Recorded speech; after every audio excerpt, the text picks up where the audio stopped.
বারবার দেখছি সংস্কার করতে হবে, সংস্কার করতে হবে। আপনারা কি সংস্কার করবেন বলেন? শূন্য পদগুলোতে উপদেষ্টাই নিয়োগ দিতে পারেন না, আপনারা কিসের সংস্কার করবেন?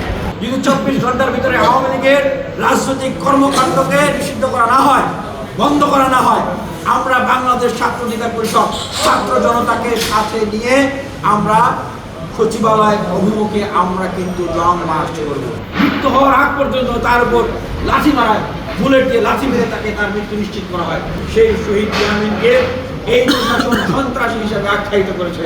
প্রশাসনের দুর্বৃত্তরা তাকে হত্যা করেছে, আমার এই শহীদ ভাইকে খুন করেছে, তাদেরকে খালাস দিয়ে দেওয়া হয়েছে। তাহলে এই উপদেশটা, এই সরকারের কি প্রশাসনের উপরে কোনো নিয়ন্ত্রণ আছে?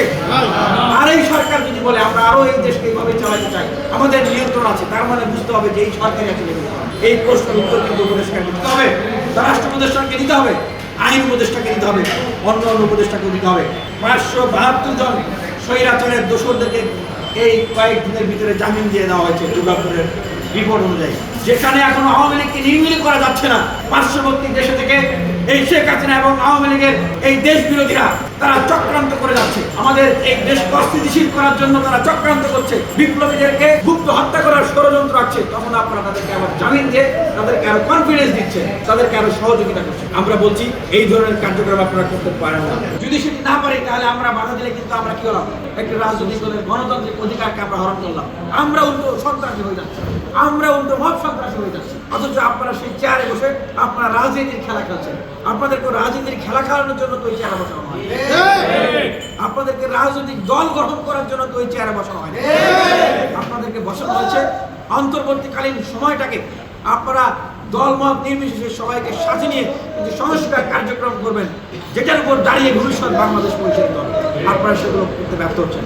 আমরা স্পষ্টভাবে বলছি, যদি 24 ঘন্টার ভিতরে আওয়ামী লীগের রাজনৈতিক কর্মকাণ্ডকে নিষিদ্ধ করা না হয়, বন্ধ করা না হয়, আমরা বাংলাদেশ ছাত্র অধিকার পরিষদ ছাত্র জনতাকে সাথে নিয়ে আমরা সচিবালয় অভিমুখে আমরা কিন্তু লং মার্চ করবো। এই আন্দোলনে 18 কোটি মানুষের আন্দোলন, এই আন্দোলন ছাত্র জনতার আন্দোলন। এই আন্দোলনকে পুঁজি করে, এই আন্দোলনের যে প্ল্যাটফর্ম বৈষম্য বিরোধী আন্দোলন, এই প্ল্যাটফর্মকে ব্যবহার করে যদি কোনো ব্যক্তি বা কোনো গোষ্ঠী বা কোনো গ্রুপ রাজনৈতিক উদ্দেশ্য হাসিল করতে চায়, সরাসরি বলতে চায়, রাজনৈতিক দল গঠন করতে চায়, তাহলে সেটি হবে অবশ্যই কিংস পার্টি। বর্তমান বাংলাদেশের রাজনৈতিক বাস্তবতায়, রাজনৈতিক প্রাসঙ্গিকতায় বাংলাদেশের ছাত্র জনতা, বাংলাদেশের মানুষ কোন কিংস পার্টিকে মেনে নেবে না, গ্রহণ করবে না। আবারও বলছি, কোন কিংস পার্টিকে বাংলাদেশের ছাত্র জনতা, বিপ্লবীরা গ্রহণ করবে না।